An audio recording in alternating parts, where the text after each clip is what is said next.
My dear brothers and sisters, the qalb in Islam, the qalb in the Quran and Sunnah is not the beating heart that we have in the body. Rather, it means the seat of spirituality. When Allah talks about the qalb, this is not the physical qalb that we can take out and have a heart transplant, put another heart in. No, that's the physical qalb. Allah is talking about the spiritual qalb, the spiritual heart. There is a heart of the soul, just like there's a heart of the body. And the heart of the soul, if that is pure, then the soul is pure. And the heart of the soul, if that is bad, then the soul is bad.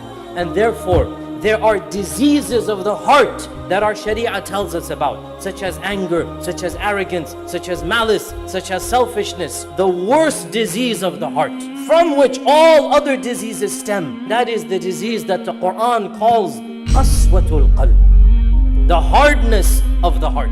Qaswatul qalb, to have a hard heart. And the Quran mentions qaswatul qalb as being a punishment from Allah subhanahu wa ta'ala. If you have a hard heart, there's no defense mechanism against any other disease.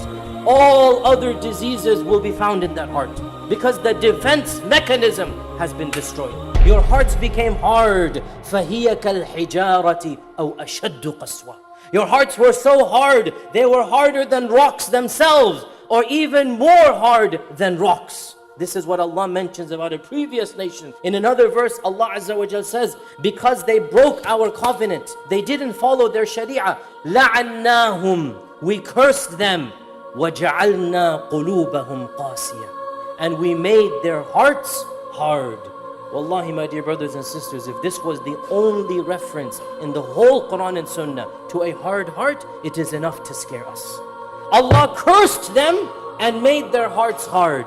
So Allah's curse is linked with having a hard heart. And there is nothing more dangerous and more of a punishment than Allah's curse. The primary symptom of a hard heart is simply not caring about Allah's commandments, about Allah's sharia. You don't care what Allah wants of you. You have no desire to find out or to implement. You live your life cut off from the sharia of Allah subhanahu wa ta'ala. And Allah has linked this directly in the Quran. فَبِمَا نَقْضِهِمْ مِيثَاقَهُمْ, because they broke our covenant. And the covenant of Allah is His sharia. Because they didn't care about our sharia, we cursed them and we made their heart hard. So if we find ourselves living our lives and it never occurs to us to ask, is my money halal? If it never occurs to us to ask, the time that I'm spending, is this what Allah is pleased with? It never occurs to us to ask, what is my goal in life? Then wallahi, this is a symptom that our heart is hard. Another symptom that the heart is hard is that the person continues worshipping Allah without enjoying the worship of Allah. The worship of Allah becomes a burden and a chore. The worship of Allah becomes an irritation and nuisance rather than the sweetness and the honey of one's life. My dear brothers and sisters, the true believer finds comfort in worshiping Allah. The true believer's iman is rejuvenated when they worship Allah. There is nothing more sweet to the believer than the worship of Allah. But if we find ourselves, we seek Allah's refuge, we look at the watch and say, oh no, it's time to pray again. I just prayed, subhanallah.